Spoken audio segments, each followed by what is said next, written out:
Good evening, everyone. My name is Dr. Amar Swali. I'm a consultant nephrologist working with Sri Hindu Mandal Hospital in Dar es Salaam, Tanzania. And it is my utmost pleasure to once again welcome you to the Africa Healthcare Network Fireside Chat Series number 136 this time. We are happy to be collaborating with the International Pediatric Nephrology Association for a set of research webinars in preparation for the IPNA 2025 Congress in Cape Town, South Africa. And the aim of these webinars is to encourage junior career researchers in Africa and beyond to help develop research questions and ideas, and also to perform robust research. Also preparing abstracts for this Congress, by the way, the date for which is closing in May 2024, and also to develop mentor and mentee relationships. It is my pleasure to be introducing the first of two moderators tonight.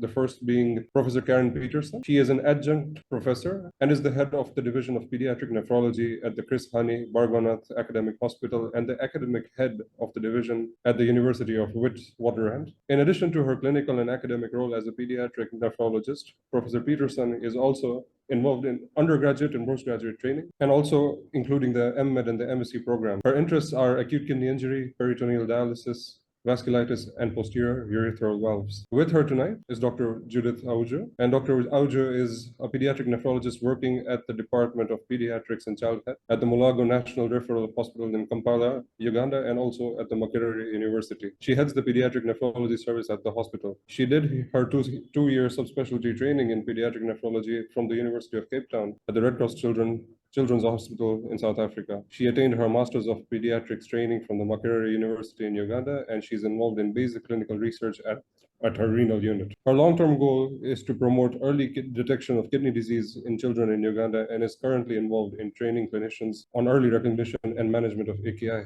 My warm welcome to you both to take the show over. Thank you. Thank you so much for the introduction. I think Dr. Judith will take it from there.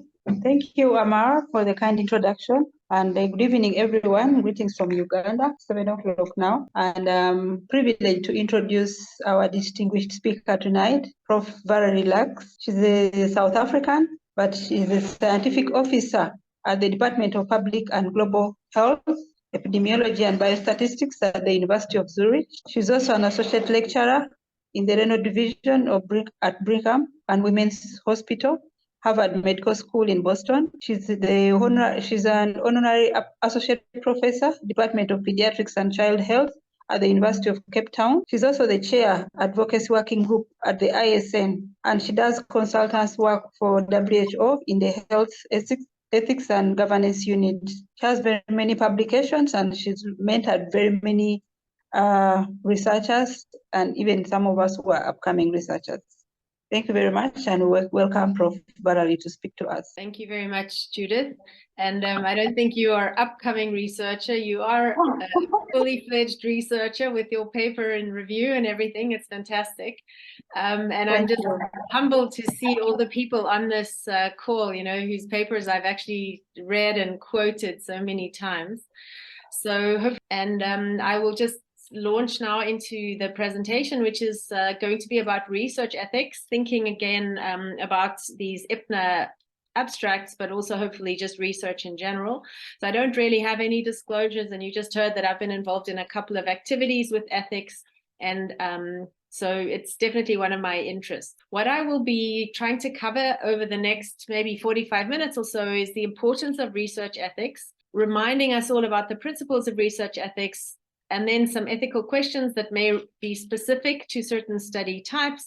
And then here and there, we'll hopefully have some examples that we can at least think about. So just to start with, the traditional types of biomedical research. Last week, we had a phenomenal talk by Ruland Parekh, and I think if none of you have had a chance to watch the YouTube video, I really recommend it. I thought it was amazing. But just to briefly remind you that health-related research is actually very, very broad. It sort of starts with basic science, and I'm just using the example here of the SGLT2 inhibitors. And very interestingly, I happened to be doing my fellowship at exactly the time that this SGLT2 was cloned in eggs of frogs. It was quite interesting. But anyways, they managed to discover this SGLT2 in the animals. And then one has to move from the animal. Obviously, the pharmaceutical company develops a product that becomes a drug, and one has to then test it in a randomized control trial in humans. Once one knows that the drug actually works, one needs to start looking at how does this actually work in real life and look at barriers and things that might be preventing uptake. Then one needs to figure out, when one thinks that something is successful and needs actually to be scaled up on a population scale, one again needs to try to do studies about how do we do this, what are barriers in the population, and then what are outcomes in the population, and ultimately try to understand what are the possible population benefits. And here, for example, this one infographic just shows that if one starts SGLT2 inhibitors early enough, in addition to ACE inhibitors, one might be able to delay dialysis by 10 or 15 years. So that's actually huge. And then now more and more, we're actually also trying to understand from the patient perspective. And we've only just recently developed the humility of trying to understand that obviously the patients are the most important people here. And so there are these patient-related outcomes and patient-related measures that are now also being included in many studies. So the question is, with all this huge spectrum of research, where does ethics review really fit in?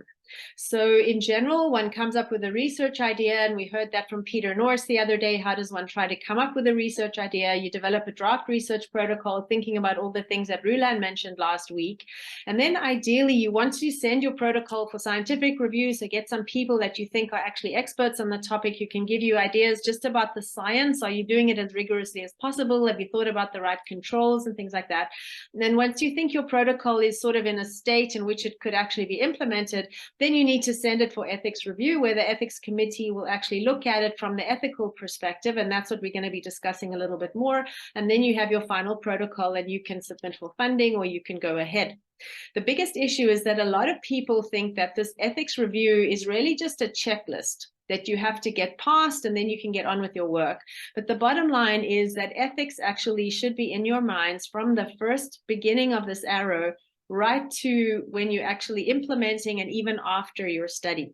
And so that is really what we'll be discussing today, that ethics review is necessary to look at your protocol, but ethics in research is actually the entire research process. So this is just a quick study that I found about research ethics review. This is something in my work with the WHO that we are trying to understand. How can we measure the quality of research ethics review, because it is extremely variable. And what one does realize, a lot of ethics committees need a lot of capacity building. Some of them have specialist ethicists on them, but others have just anybody that they were able to find who was willing to do it. And this is just an interesting study from Europe, just showing the variability of turnaround time. When you submit your study in Holland, you'll get it back in a week. If you submit your study in Portugal, you'll get it back in a year.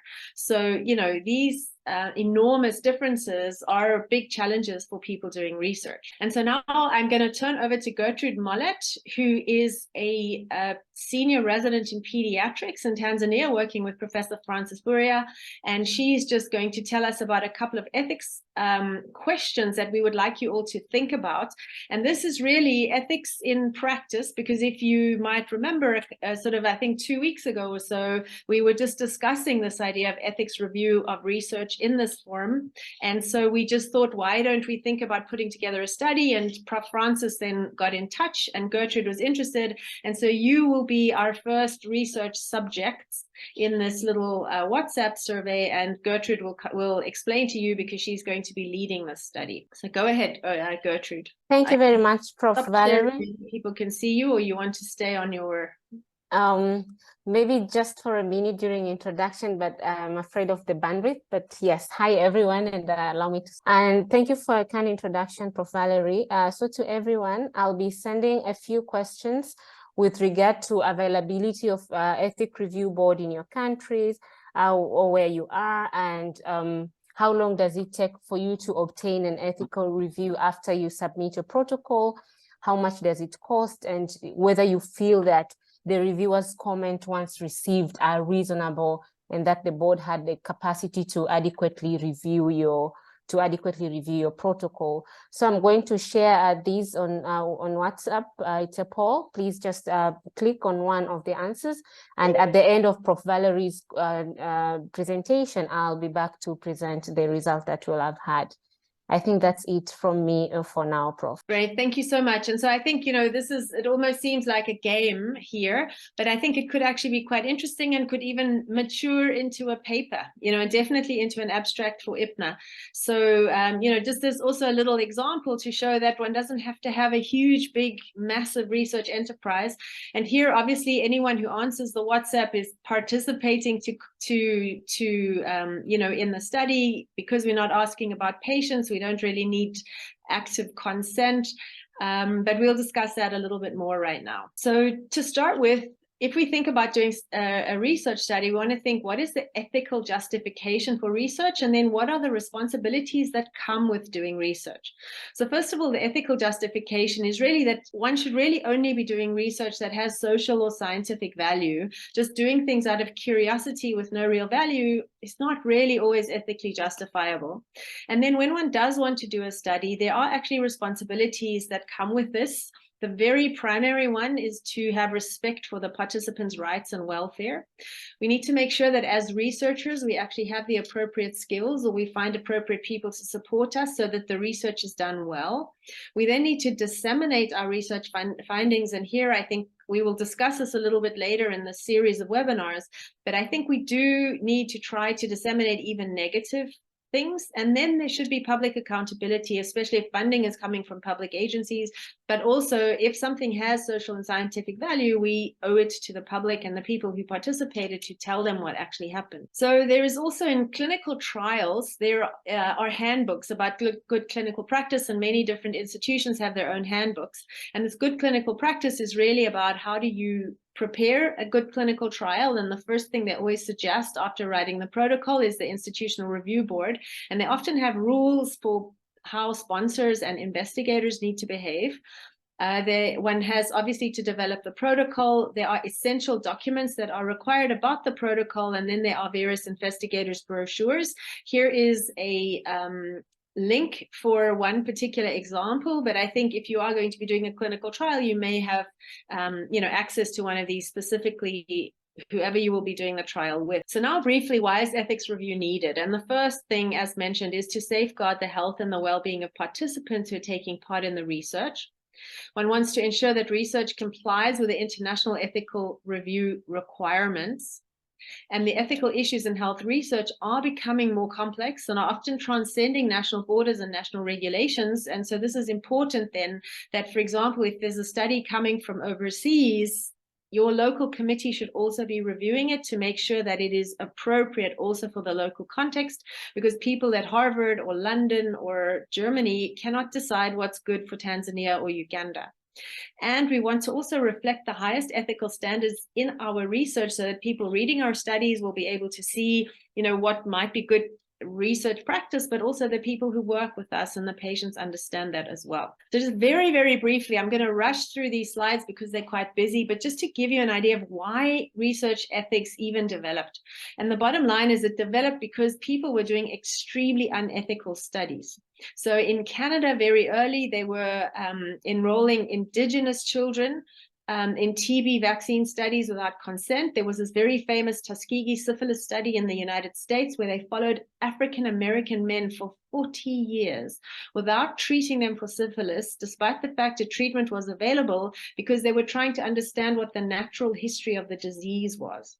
And then obviously you all know that the Germans and the Japanese didn't do great research in people in the concentration camps. And so after the Second World War, there was this Nuremberg Code for research, which basically came forward with these 10 points. But the most important is that people who are research subjects have to give voluntary consent, and research is only justified if the benefits outweigh the risks. And so this is really the blueprint for today's principles to ensure that the rights of subjects in medical research are respected. And then after that, there was ongoing bad research, and this is in the United States, where in a specific school for mentally disabled children, they were actively given hepatitis because they wanted to see what would happen to these children without getting consent. Obviously, these children are mentally disabled and couldn't, and a lot didn't have families.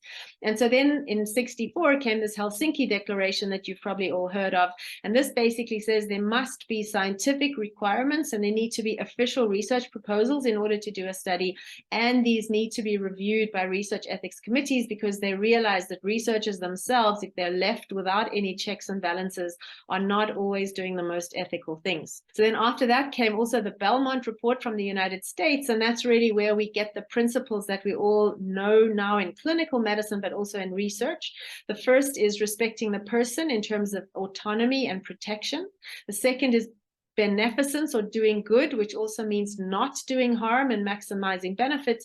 And then the third principle is justice, which is really making sure that we distribute the risks and the benefits fairly. And so since then, there have been, again, studies in, for example, in 94, the people at Philip Morris, who makes cigarettes, knew very, very well for many years that tobacco caused cancer, didn't tell anybody. And then we know that there have been a lot of fraudulent papers, and even most recently in COVID, so these are all bad things. And in 2016, there are these updated COMS guidelines, and this is a free book on human resource research that anybody can download for free. And these are the international ethical guidelines, and it's very, very clear. So I would suggest that, you know, anyone's interested, look at this Council for International Organizations of Medical Sciences, and this is really the gold standard of ethical sort of research. So now we'll just discuss the principles of research ethics that we've just quickly outlined, sort of, and a little bit of in context of examples. So the key ethical consideration, as I keep saying, is balancing risks and benefits, trying to protect the research subjects.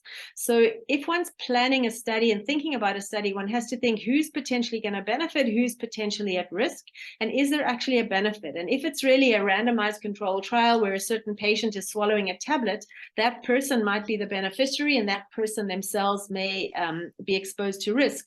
But for example, there are other types of studies where, for example, you teach nurses to wash their hands, and then you look at infections in the patients. And so the nurses might be at reputational risk if they're then labeled as not washing their hands well, and then the patients obviously might be the ones who benefit if the nurses do wash their hands well.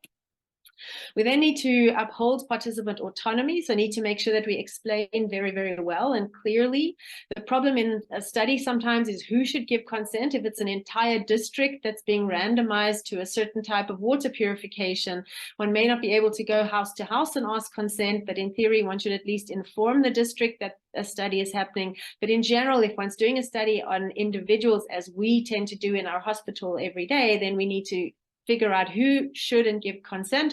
The biggest issue with children is, you know, at what age are they able to even assent and agree, for example, to a blood test or a blood pressure measurement for a study. And then obviously one needs to figure out who's their caregiver to actually give consent.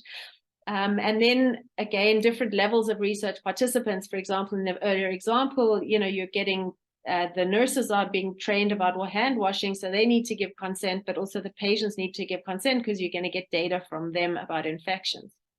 Then one needs to think about justice, and one needs to try very fairly to include participants as fairly as possible. And also the big question of justice is the scientific or the social value of the research question. And then other big issues that happen, especially when there are few resources and in areas where people are doing research where they're extremely busy and have a lot of competing things in their day, we need to think, is this research really responsive to local issues, or is it some outside university that's decided it might be really nice to know what's happening in Zambia with a certain disease? We need to think about sustainability. If we're going to test something, is this something that can then later on be integrated into the health system and actually scaled up for all the patients, or is it just going to be a once-off nice to know without much consequence?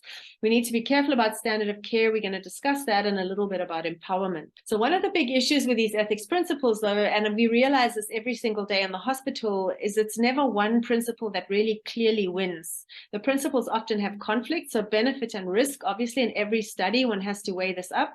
The idea about autonomy and benefit and risk, it's quite difficult sometimes if a patient's really desperate, like with an advanced cancer or a patient with a terrible kidney disease, and you want to try a new study, they might have this therapeutic misconception, which might mean if you as a doctor go to the patient and say, I want to try this medicine, the patient will think that you are convinced this medicine will help them. And so they will say, yes, okay, I will participate. The patient may not understand. They might be might understand in their heads, but in their hearts, they're thinking, my doctor would not suggest I participate unless they think it's good for me. So there's also this optimism bias. And then some people just say, yes, I'm going to die, so let me try. So we have to really think about autonomy versus benefits and risks, autonomy versus solidarity. Some patients participate in studies for themselves. Other patients participate in studies knowing they won't get benefit, but it might benefit other people with their disease. Confidentiality obviously should be primary in all research, but occasionally one might find something important that one may need to think about disclosing, and that could be a problem. And then autonomy versus justice, because obviously one would want to include everybody into a study, but sometimes there might be eligibility criteria, exclusion criteria, and so people who may want to participate may not be able to, etc. So when we have these conflicts between the ethical principles in research, we have to think about procedural principles. And here we really want to try to make sure we're transparent, we're honest, our study is relevant, we're as inclusive as we can, we are responding to clinical needs with our study. We as researchers are accountable to the people that are being studied, and we go back to them and we are careful that they're not unnecessarily harmed, etc.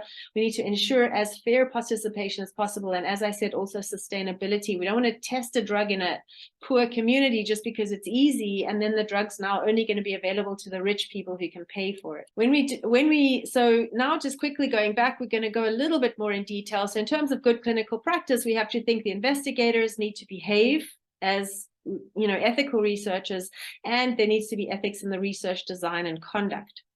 So there are obligations in research ethics. The first is to minimize exploitation, and we'll have a few examples of that. We will discuss this idea of equipoise, and this paper from 2004 by Emmanuel et al. Actually set up benchmarks for research in lower resource settings, because they realized that people could actually be exploited very easily from outside researchers coming in and driving the agenda. So they suggested that important obligations are collaborative partnerships. So the local researchers are equal partners as scientists and not just data collectors, that there has to be social values, scientific validity, fair participants selection, risk-benefit ratio, independent scientific review, ensuring informed consent, making sure that participants and communities are very well informed and engaged with, and that then one is also ethical in terms of publishing. What are other obligations that I think are important is very often there's research, there's opportunities for mentorship. We need to acknowledge contributions. We need to respect intellectual property and not steal each other's ideas. We need to try to figure out a way that there's fairness for funding in certain areas, because the funders tend to be only driven to very highly published, highly successful researchers, and small little projects get left behind. And then unfortunately, there are always compromises that come up in every single study, and we need to think, how do we handle these fairly, transparently, and ethically? So I just wanted to discuss this word equipoise, because this comes up a lot, and what it means is really that there is true uncertainty about the effectiveness of an intervention. That means it's justifiable to study it because you don't really know, is it good, is it not? So I'm just using this example, which came recently from Switzerland. You may have seen it, about this idea of giving sodium bicarbonate to kidney transplant recipients. We all know that sodium bicarbonate is suggested for chronic kidney disease and seems to stabilize kidney disease progression, and probably is a good thing. It doesn't seem to be a bad thing. But this group decided, we don't really know in kidney transplant. So the question here is there equipoise? So does alkali therapy delay loss of kidney transplant function? So those of us who look after kidney transplant and chronic kidney disease patients, we're very used to giving bicarb in our kidney disease patients. We're probably all giving it to our transplant patients as well. And so this study, you sort of think, well, we know it works in CKD, but actually when you go back, you realize there are no studies in kidney transplant. So in theory, there was actually equipoise in the study, and there was a justification to do it. One of the problems that then came up later is they couldn't recruit enough patients because the doctors were hesitant to take patients off bicarbonate and let them be randomized to either bicarbonate or placebo. So then they started approaching patients who were on bicarbonate and asking them, would you mind doing a washout, and then we'll re-randomize you. And so here for me, the equipoise might change in this situation. But again, I think this is, I don't think they did anything unethical in the study. I think they did it carefully. They explained to the patients what they were doing.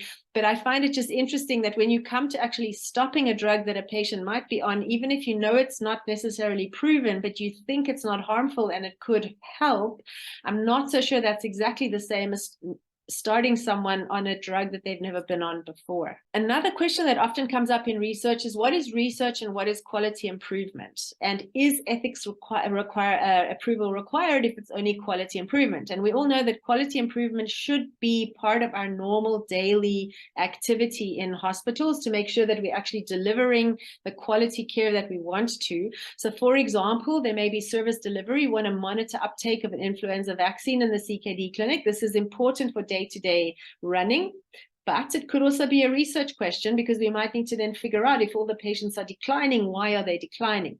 Then there's standard of care. So for example, if a hospital decides to buy tacrolimus from a new generic manufacturer, they may want to now monitor what's actually happening. Is this new generic tacrolimus as good as the previous one? So they might want to monitor levels a little bit more frequently in the patient. So that is also standard of care, because the pharmacists are being careful. But again, one may eventually want to publish this and say, this generic is just as good as the expensive medicine. And then in terms of consent, for example, if one really wants to observe hand washing happening on a ward, one may actually rather put a camera at the basin and watch people washing their hands. And in this case, it could be just quality control that the hospital wants to see, is there good hand washing on all the wards? But if you really want to do then research, you might need to go back and actually say, well, the nurses were or were not informed that there was a camera there, and sometimes you may or may not be able to publish. In terms of risk, sometimes, for example, if we change the dialysate in a fixed, if there's only one dialysate bath available in a dialysis unit, this could also, we want to just check for quality, but there could be risks for certain patients. And so here again, you ask yourself, is this quality improvement versus research? And then definitely if you plan for publication, all the journals are going to want you to have had ethics approval. Sometimes if this is really just quality improvement and they're collecting aggregate data, not individual patient data with names and things that's sort of anonymized, the ethics committee might actually say they will waive the ethics requirement. So it's always worth at least being transparent, running it by the ethics committee and seeing what they think, because these things are often publishable. So now, how do we plan a study with ethics in mind? So we have to think about the three different phases of research. There's the planning phase, the implementation study phase, and the post-research phase. And there are various different things that are relevant when we're thinking about ethics in each of these three phases. And we're going to go through these one by one.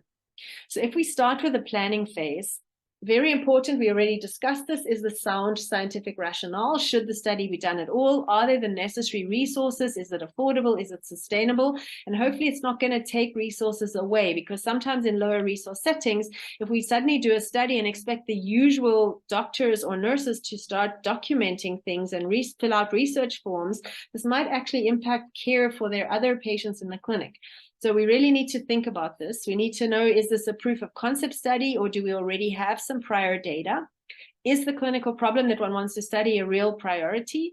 What is our study design? Is it going to help us to actually best answer this question? And then, as we said, is there equipoise? Do we really have a justification to answer this question? And here again, I come back to the sodium bicarbonate study as an example. They planned it very well. It was a placebo-controlled, randomized controlled trial. So they ultimately did have very good randomization. The problem is that this trial was negative after 2 years. They didn't see a change in creatinine in the patients who got bicarbonate versus not.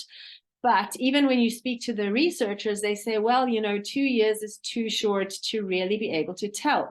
So my question here is, this study was only planned for 2 years. So there should the ethics committee have sort of come up and said, are you really going to be able to get good data after 2 years? And if that's not the case, maybe the ethics committee needs to say, you need to think more about the scientific design of the study. So unfortunately, we don't really have an answer, and the researchers themselves are saying one needs longer studies. So it's a little bit difficult. It's a lot of money spent, but at least this has added a tiny bit of data. Then we need to think about equitable distribution of benefits and harms. So we need to identify research benefits, and are these for the participant, for the society? We need to identify the burdens and potential harms of the study, and who may be at risk. And then we need to also very importantly identify unanticipated harms. And this I will discuss a little bit more, because it's very easy if you want to test a medicine, you know the side effects, you can go to the patient and tell them. But in certain circumstances, there might actually be unanticipated harms that one might not understand.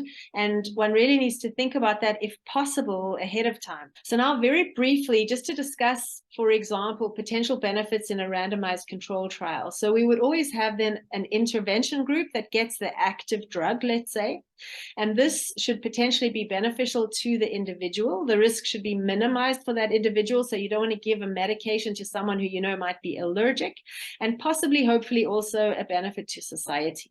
But then you have to think to yourself, what is my control group going to get? So for example, if we have an SGLT2 inhibitor study, what are the people in the control group going to get? Should they all be on an ACE inhibitor? Should they all be on something else? Is use of a placebo justifiable? And usually this is justifiable if there's absolutely nothing else. Like the bicarb study, they didn't know if bicarb worked. They didn't change any of the other medications. That was okay to be versus placebo. But if you want to test a new antihypertensive or a new anti-diabetic medication, you can't give placebo and leave the person untreated. And then what we will discuss a little bit more is this issue of standard of care in the control group. So here, for example, is a randomized controlled trial done by Series-136 and his colleagues about some herbal medications for hypertension. And they actually did a very careful study. They had actually 5 different groups. They had 4 active research groups. But here, as you can see, they had a standard treatment captopril group. So they knew that they had one group of patients on established, known standard of care for their hypertension. They then followed these patients up, and they had protocols, how they would change all these herbal medicines until the patient was controlled. And interestingly, if the patient was not able to be controlled, they here didn't leave the patient uncontrolled on the herbal medicine until the end of the study. They actually here, and this is highly ethical behavior, they switched the patients to the active control group where they knew their blood pressure would be treated.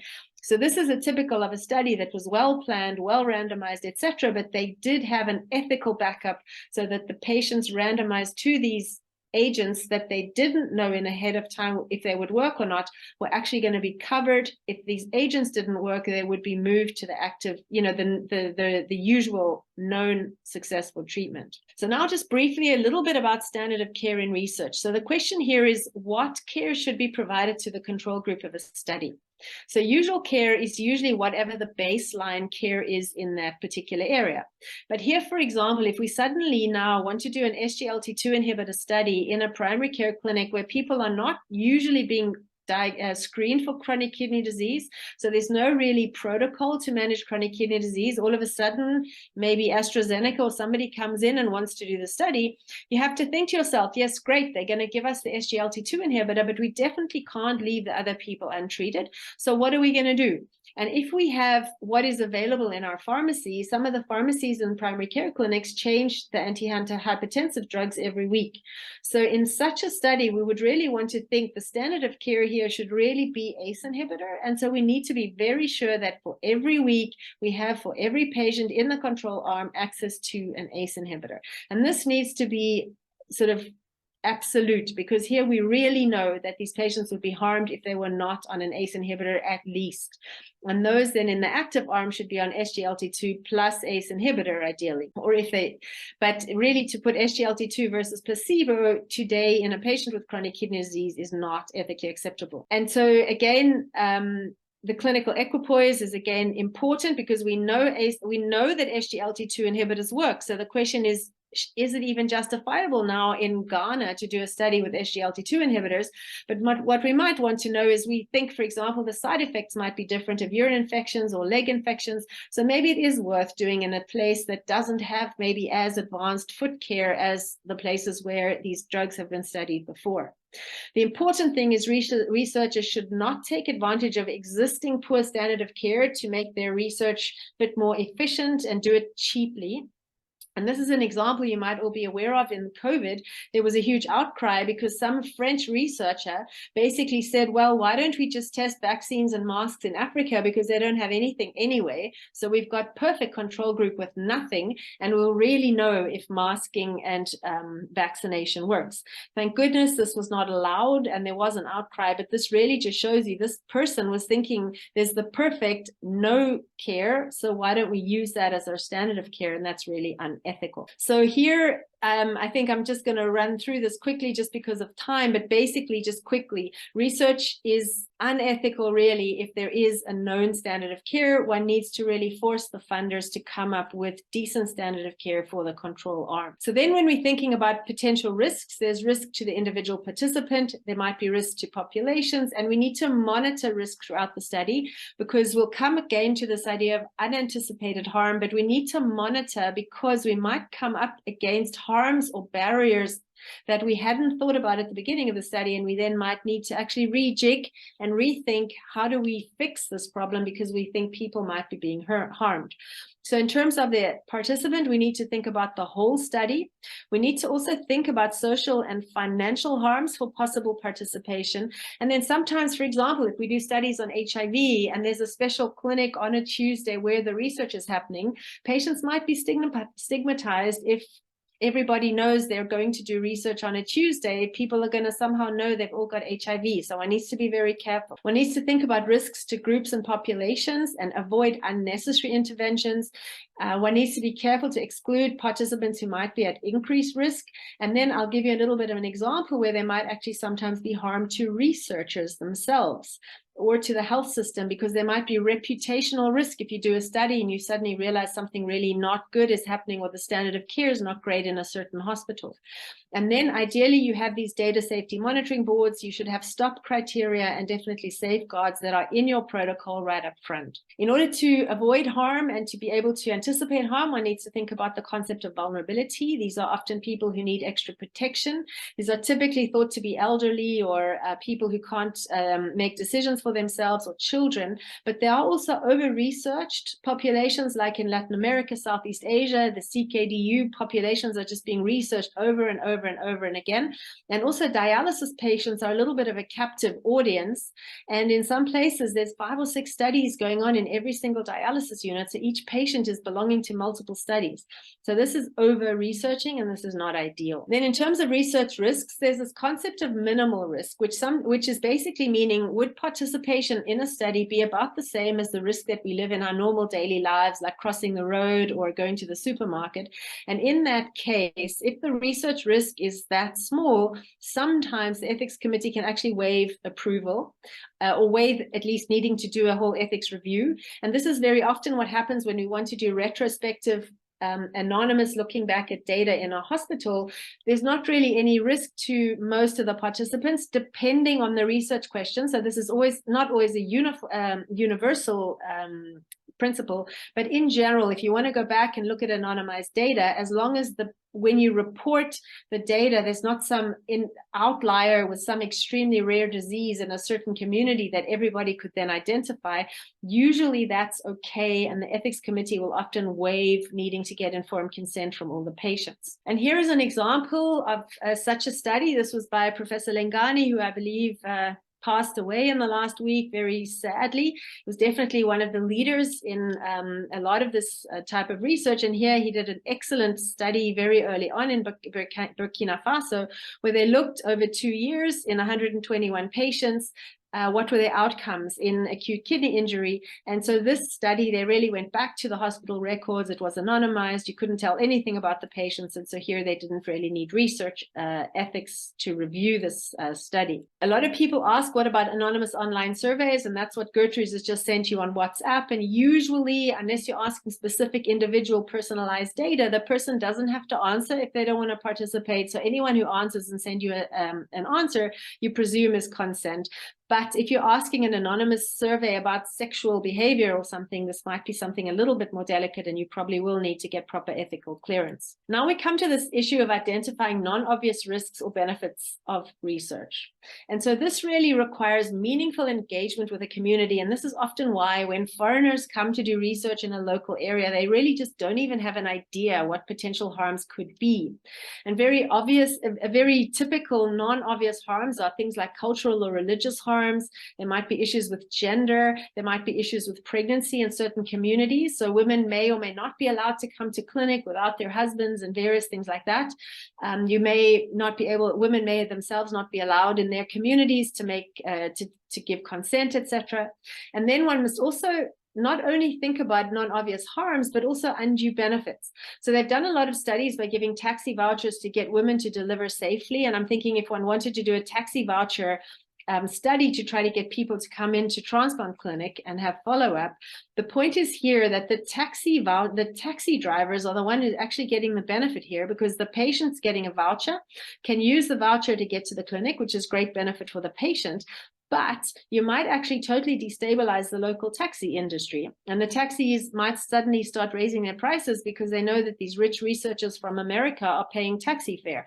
So one has to really think the benefits and the harms that may be anticipated. And so hopefully you can address this upfront from the beginning. And here, for example, you should actually include the taxi people in your design of your study and discuss with them and fix a price before you even start. So here, this means you need appropriate stakeholder engagement. This is an example here of potential unanticipated harm. It's a great study done in Sudan, which I think is really, we should probably all do a lot more of these, try to understand what is our adherence to guidelines in our dialysis units.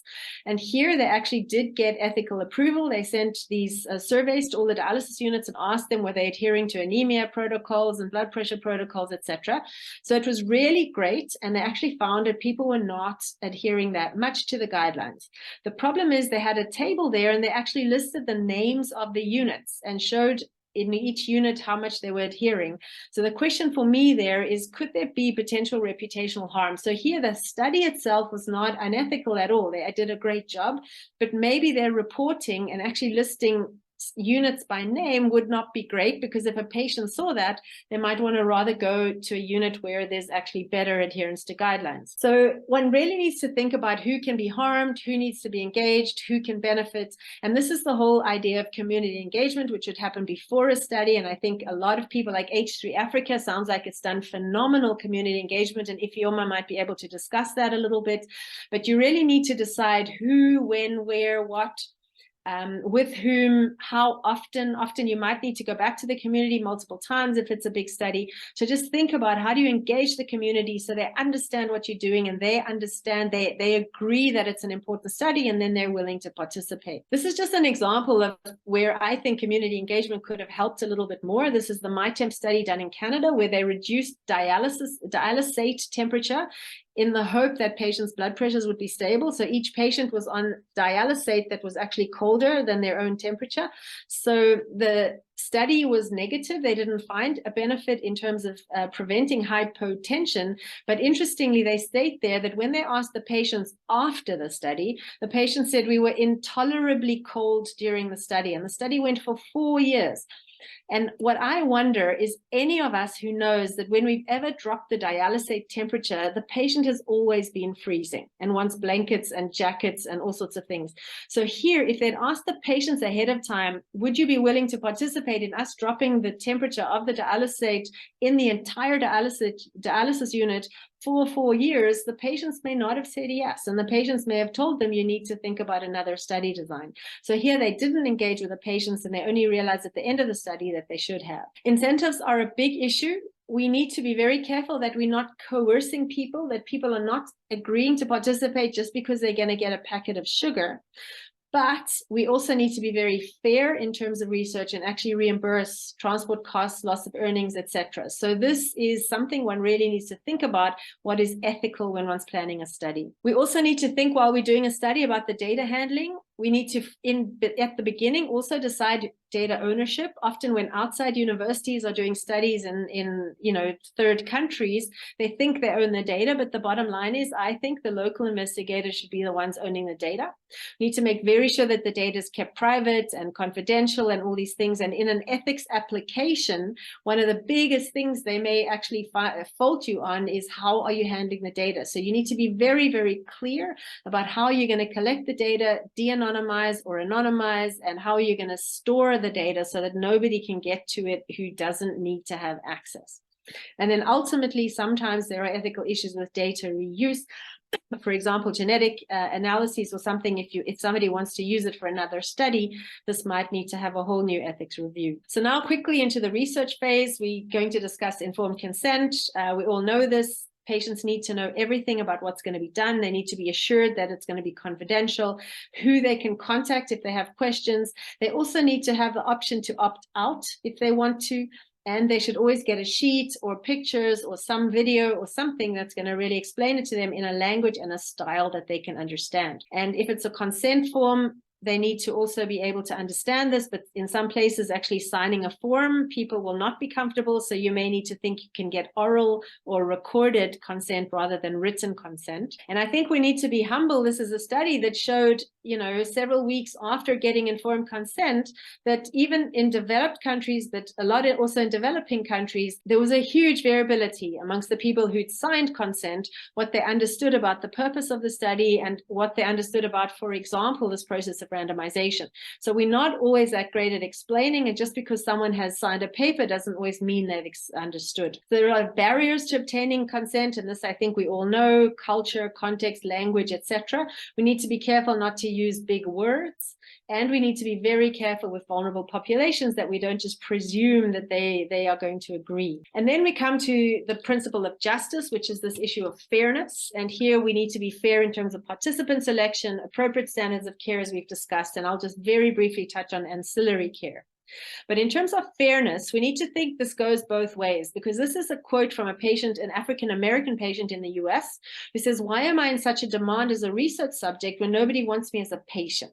And so this is also a hypocrisy, that people can get treatment in a study that they can't get normally, or they're only interested because they represent a certain group for a researcher, but nobody really cares about them in the health system. So this is not just and not justifiable. And this is another study that shocked me. I have to say, I have to be humble and say it never entered my mind to ask myself, do pulse oximeters work equally well in Black and white people? And it turns out they don't work so well in Black people. And it's just ridiculous that the study comes out in 2021 in the middle of COVID, that we realize that, pulse oximeters are falsely highly reading oxygen in Black people. And then we all know very well that kidney patients are very often not included in studies. And here's an example in cancer therapy, where 85% of the trials did not have patients with chronic kidney disease. And we know a lot of our patients have cancer and get a whole lot of problems from the medication. So we have to think about justice in terms of including the right patients in the right studies and asking the right questions. And here, if Elliot Tanner is here, he'll know this one very well, that this was a study looking at the global effect of SGLT2 inhibitors, and you can see here they got lovely global representation, but of course there's a huge hole in the middle. And basically what they said here is that the efficacy and safety of dapagliflozin was consistent across global regions. Bottom line is, there's no studies on SGLT2s in Africa, so this is not good. Nobody's included this population that would have dramatic benefit potentially from these medicines. And then finally, especially when we're doing research in lower resource settings, we need to think that sometimes the research study might be the best access to care that a patient has, or any access to care that a patient has, or their family. So if we're doing home visits to check on people's blood pressure postpartum after preeclampsia, and we might notice that another child is sick in the house or the grandmother is sick, what do we do with that? And that's called ancillary care. So in research studies, we need to think to ourselves, if we happen to notice another medical problem, maybe even in the research participant themselves, you might realize they've got a foot infection when you're there to check their blood pressure. You need a plan about what you're going to do. Either the study itself must take over, or you need to know exactly where you can refer these people. And sometimes you might have to help these people to actually get to those clinics, because otherwise, you can't just leave a house and say, well, the grandmother was in heart failure in the bed and I'm just leaving because it's got nothing to do with me because I'm checking the mother's blood pressure. So these ancillary care needs also need to be planned for, especially in lower resource settings. Capacity building is also key in research, and I think this is happening a lot through the ISN and through IPNA and through mentoring, which is fantastic opportunity. So ideally, when research is being funded from outside, I think local researchers need to insist that their own research infrastructure needs to be strengthened. There needs to be true partnerships and respect for the local researchers. The patients need to be educated about research. Ideally, we need to know more about the local capacity of research ethics review, and this is what Gertrude hopefully is going to be doing. We need to engage with communities and build their trust and understanding in research as well. We need to think and help people to get their research published, to distribute their fundings, and then use the research for advocacy, which is again something that the ISN and I'm guessing IPNA also does a lot of. So in the post-research phase, there are obligations. The one is to disseminate and implement the findings. So again, we shouldn't be doing studies if we can't then scale up a sustainable, successful intervention. We need to make sure that there's post-research access, and we need to ideally also, if we figure out that there are barriers, we might need to do implementation research. That's another topic. And as we said, scalability and sustainability. So just finally, last week, Rulan mentioned all these various different kinds of trials. I don't have too much time now to go in detail, but there are retrospective, prospective, cross-sectional observational trials. There are these randomized control trials, which are prospective. There are a lot of ethical questions that come up in these randomized control trials, and one needs to answer all of these in one's ethics application and make sure we're answering it in our research design.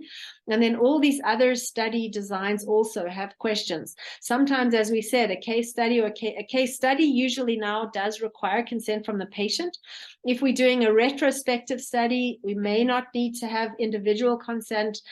We need to think about benefit, harm, justice in all our studies. And cohort study, for example, if we have all HIV patients or all pregnant teenagers, etc., we need to think about stigma and then think about ancillary care in the lesser resource regions. So bottom line, considerations in research in low resource settings. First thing, same ethical standards must be upheld. This really should not be tolerated that there are different ethical standards. There should be equitable benefit, responsiveness to health needs. There might even be a greater responsibility to make sure that one's spending the limited resources to really answer relevant questions locally. Need to make sure, especially again with resource limitations, that any drug or intervention that's tested is available if it works later. Make sure that there's capacity building, ensure community engagement to avoid building mistrust. Think about additional benefits, and then make sure, as we said with the taxi example, that all stakeholders are engaged with up front. Other ethics considerations are about mentoring, fair acknowledgement of contributions, not only putting local researchers in the middle and having the high income people first and last, respecting people's ideas and intellectual property. I think we need to all negotiate with the funders to try to be more fair in their research funding allocation, and then how to handle compromises, as we mentioned. So finally, ethics is not black or white. Ethics review should be a constructive process. We need to be aware of unanticipated harms, be careful with vulnerability, especially in foreign contexts. We need to be transparent, accountable, objective, and fair, and share the results. So with that, I'm going to stop the sharing now. And if Gertrude has any results to share with us, I'd be interested, and then hopefully we can open this up. I'm sorry this has gone a little bit longer now with these questions, but maybe we can still have a little bit of a discussion. So Gertrude, do you have any answers? Yes, Prof. Thank you very much on behalf of everyone for a great talk. And we have a few responses. I'm not sure whether maybe I see there are around 70 participants on the call, but we have less than maybe around 10 votes. So maybe people could continue voting.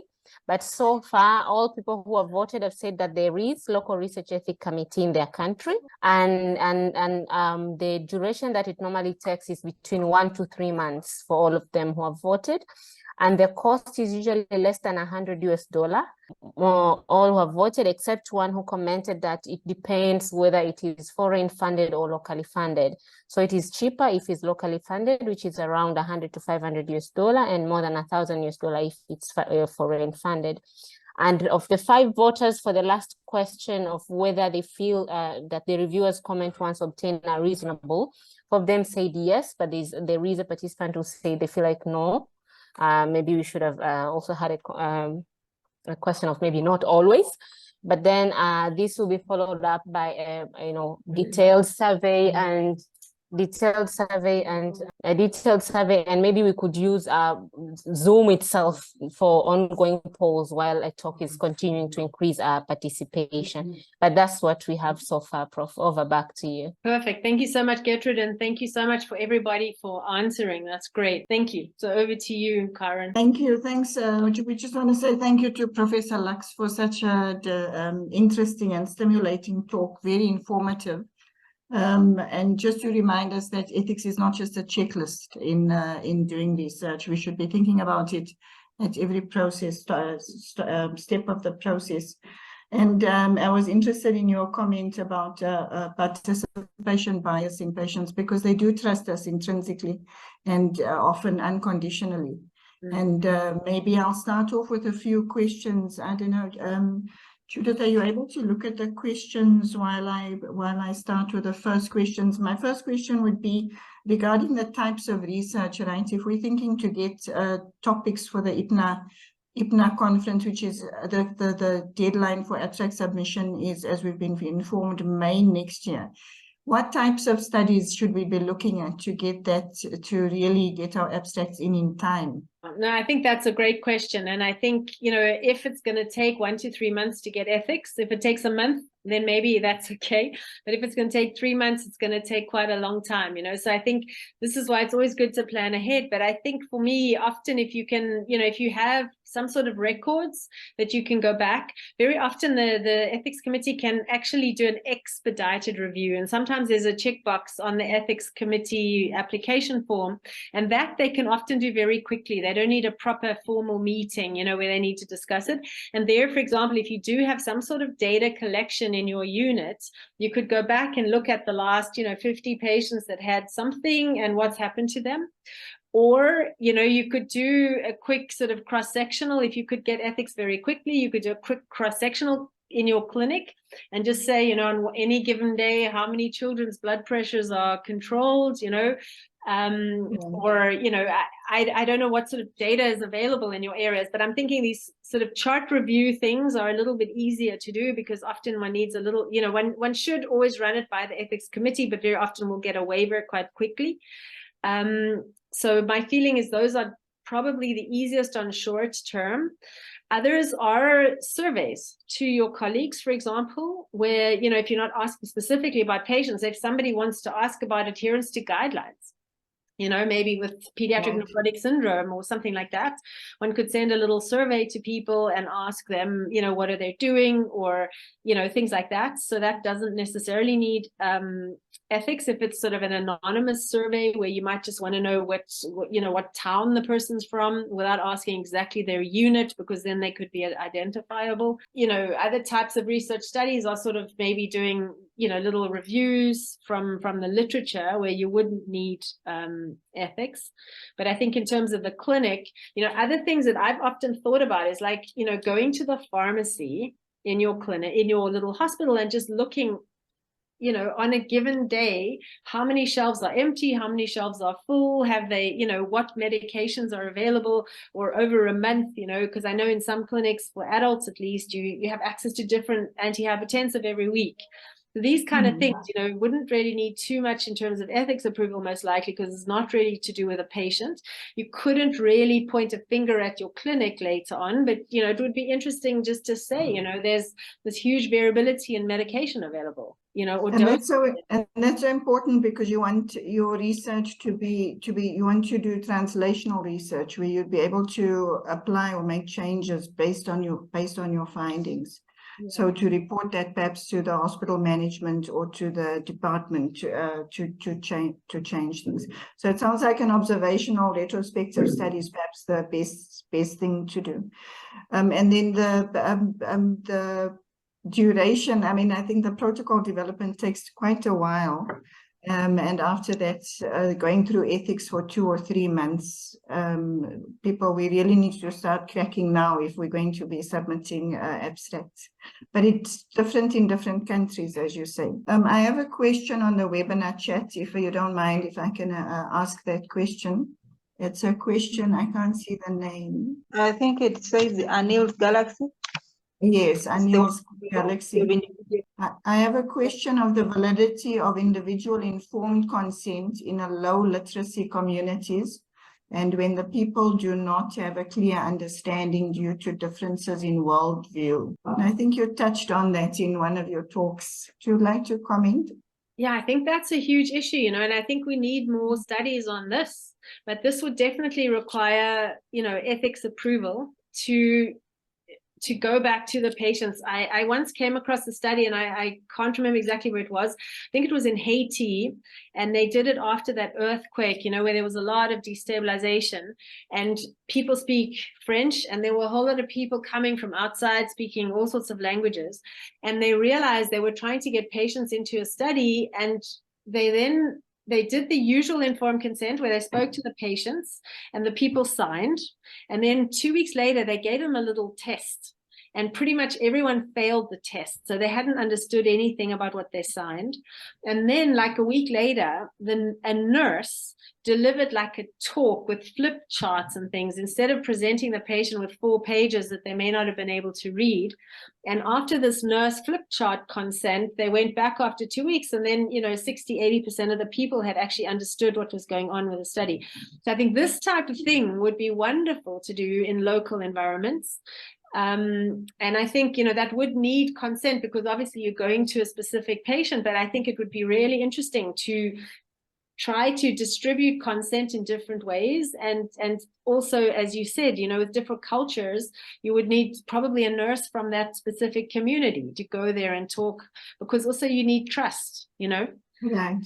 And I think, as you said, people trust us, and I think we need to just make sure that we are also, just they get confused. What is research? What is clinical care, really?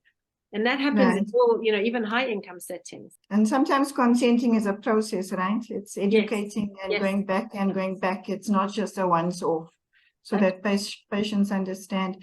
So there's another question from the same doctor, also about the research ethics in countries with major human rights violations.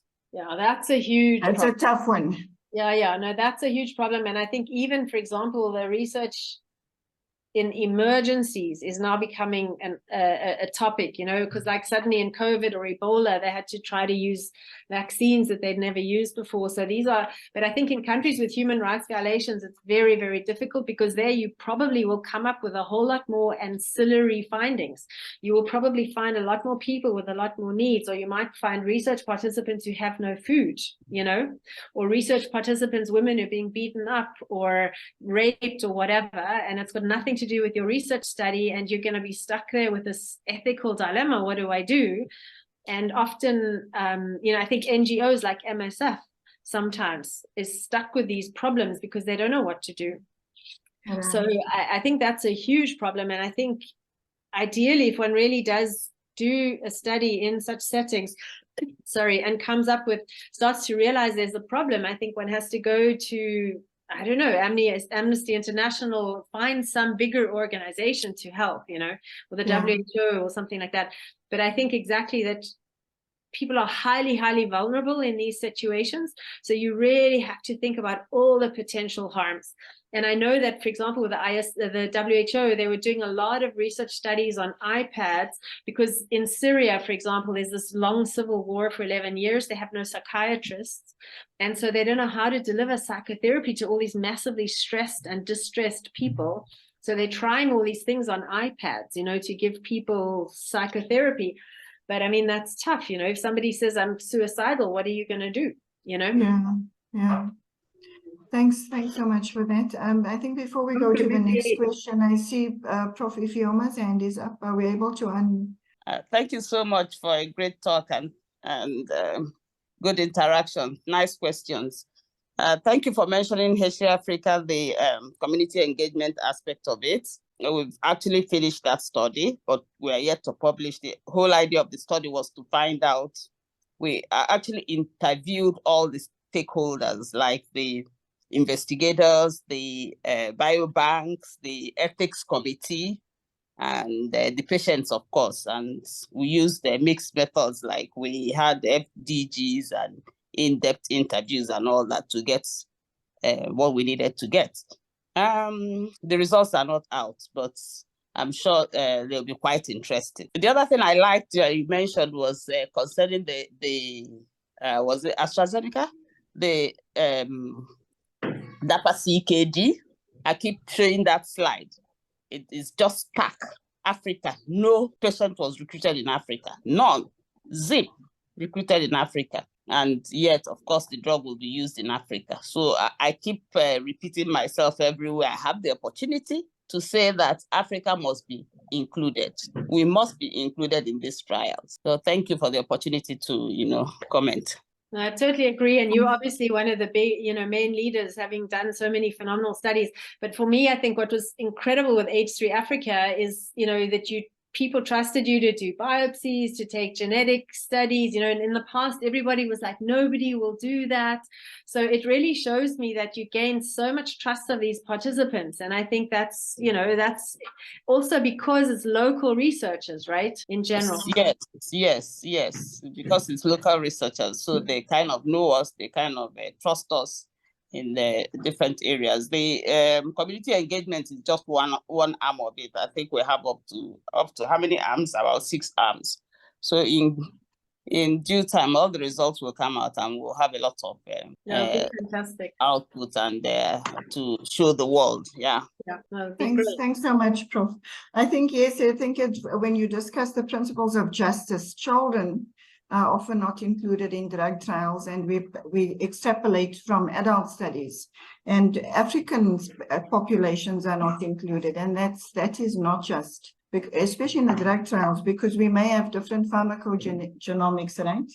And to try and apply that drug dosages in a population where it's not being studied it definitely defies the principle of justice. I see another hand from Anil's Galaxy. I have a few more questions. One is regarding in the ethics review, one of the issues is comparing with standards of care.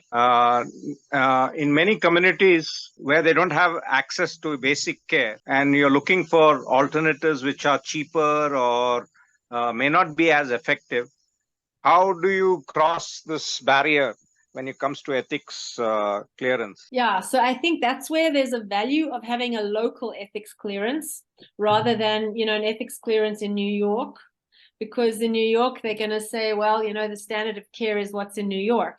I think the issue, though, is that you want to make sure that your standard of care is at least something. To just take advantage of nothing to test something against, I think is unfair.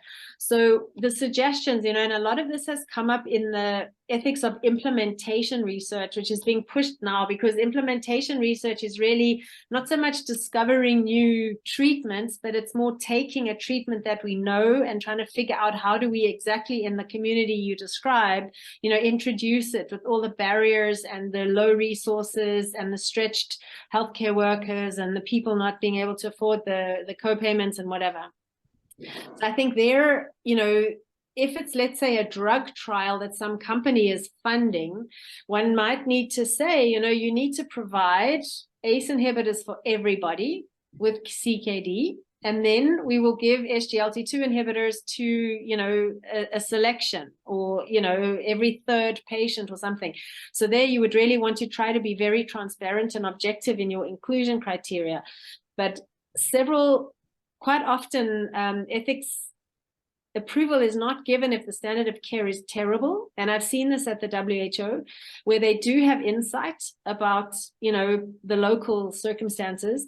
And I think they often suggest you have to raise the care for everybody, especially if it's a big company or a huge university coming in with millions of dollars.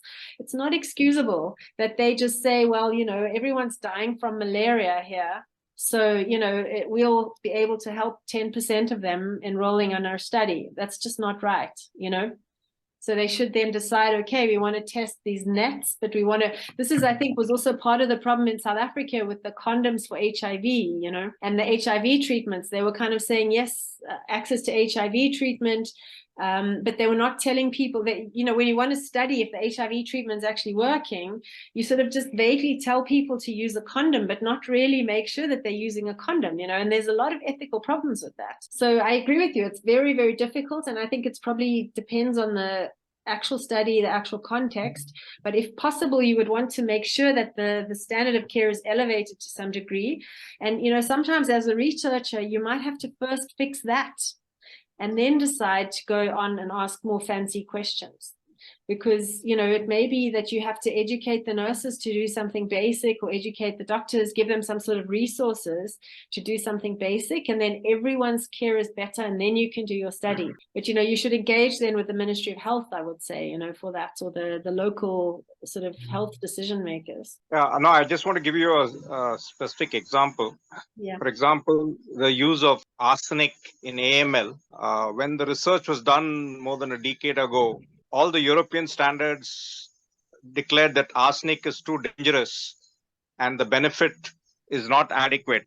So if you actually were to put it into a research committee, they wouldn't have got the clearance. Now, for a subset of children with CML, you find that arsenic is the preferred treatment. So now the question really is that the standards change. And so this is my concern, that we can't try certain drugs. For example, there may be locally available medicines which are much, much cheaper, like, you know, 20 times, 50 times cheaper than available standard drugs. So then the question comes is, how do you cross this barrier? Yeah, so there I think, you know, there you would really be doing implementation research, because I think you mean a drug that the compound should work, right? You know it. It's not that you're trying to test it from zero. You kind of have an idea that this compound should work, but it's a generic or something like that. Is that what you mean? Or you want to test new treatments? But it is. But the thing is, benefit versus risks. When you look at it in the ethical review, there's a problem. Yeah, I think it depends. You know, sometimes you can sort of say that in this environment, you know, the cost of this drug from, you know, the patent drug is not possible. We have these different generics, but then you would really have to make sure if you can justify that it's the generics are sort of the most feasible thing that will be long-term, scalable, sustainable, and you have to show, obviously, to some degree that you believe these things will be safe. Even if they're not quite as effective as the other thing, it's already better than nothing. Then you could probably justify that.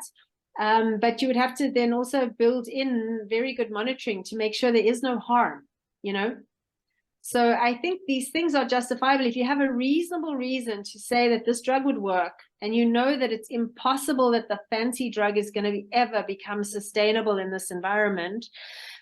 That's probably reasonable, you know? It's like if you don't have, you know, I don't know, let's say angiotensin receptor blocker, you can still use calcium channel blocker for blood pressure. You know, it still works. So I think that would be, to me, sort of context specific. And I think also the other big thing, which I guess I didn't say, is that the ethics committee is not there to prevent you from doing research. They're actually there to support you doing research. So the ethics committee doesn't want to stop you. They actually want to help you. So sometimes you get a review back and they might give you suggestions, and you can take the suggestions and then you resubmit, you know, the same way you would with a paper to a journal.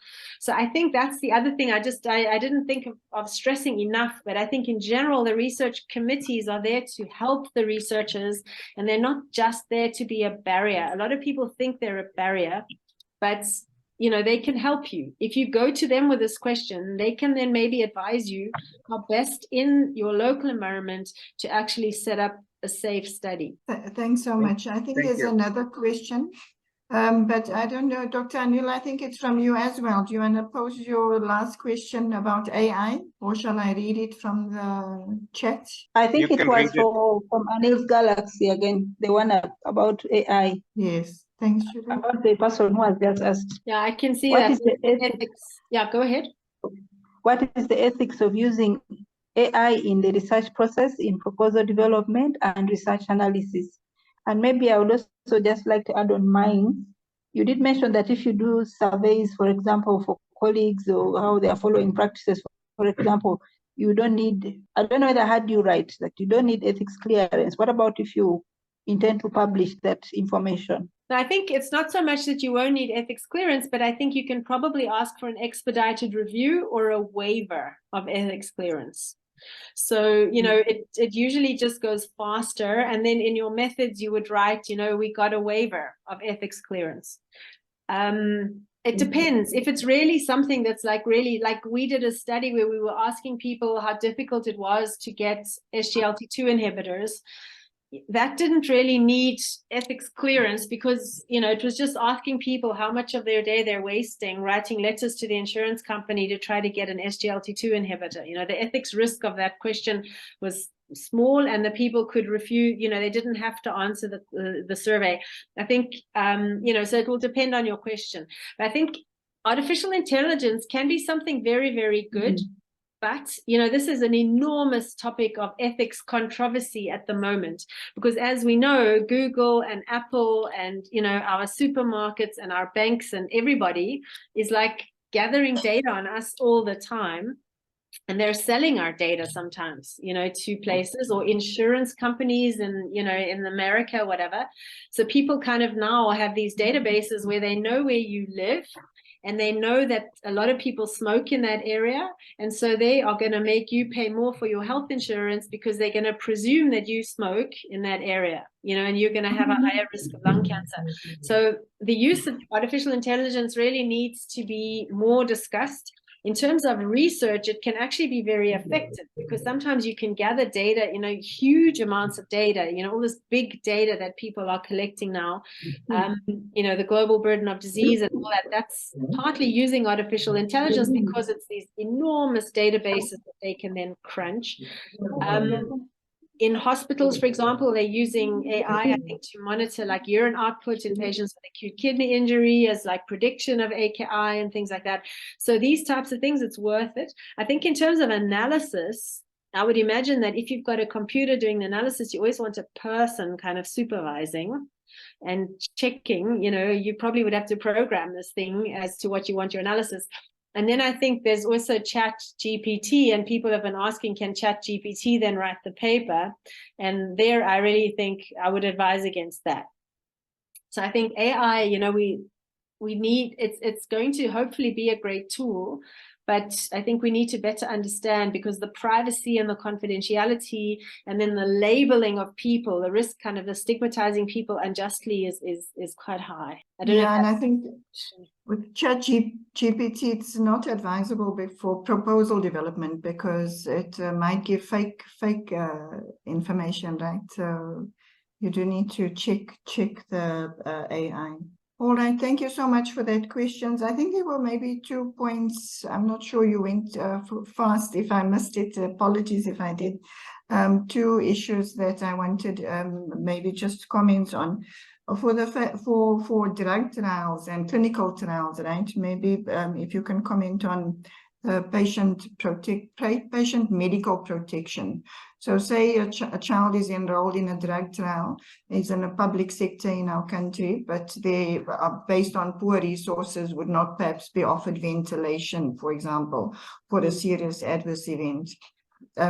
Would we then need to discuss, we definitely, I suppose, would need to discuss with them about access to private healthcare and the funding of that. And for how long after the drug trial should we be negotiating for that? And the second point, I think, was researcher indemnity, which I think the funders should carry. I don't know if that was mentioned. If you'd like to comment on this. I didn't. Those are actually excellent points. Definitely, I think the big funders need to have insurance, and all the researchers need to be covered by that insurance. And I think they even have insurance for the patients.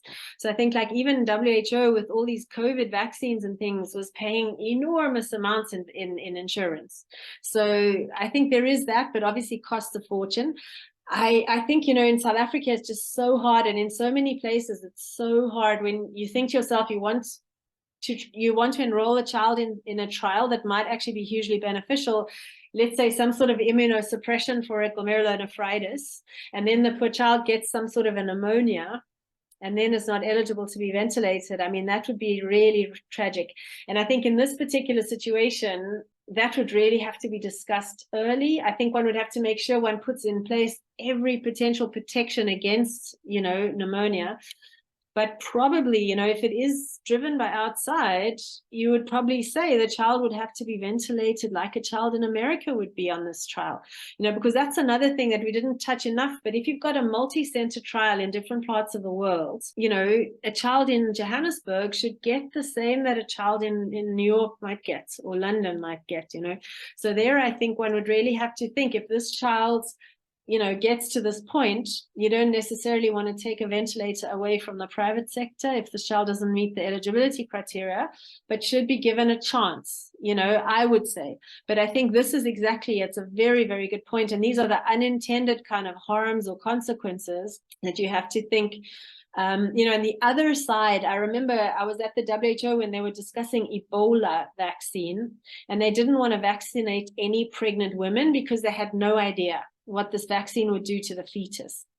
But then they had to realize that the mortality of Ebola in a pregnant woman was the highest of all.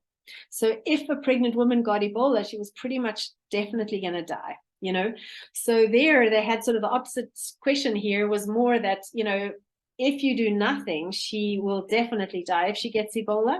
You have this vaccine that might protect her against Ebola. It might damage the fetus, we don't know.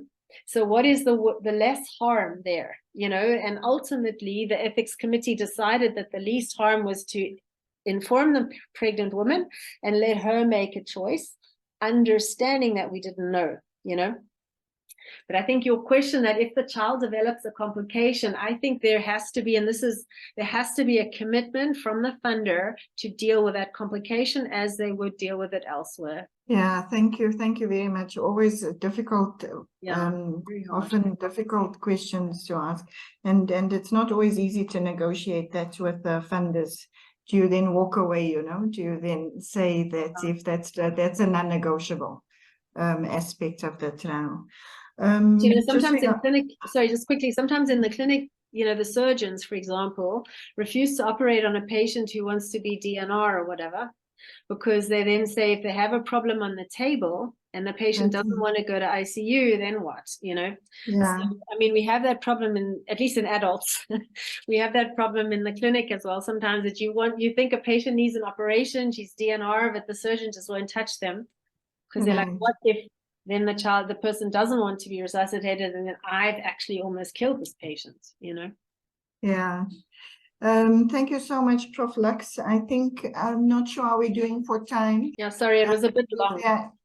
No, I think there's so many points to cover. I really enjoyed the talk, and I think everyone did, and we have so many people still at this time part of the talk.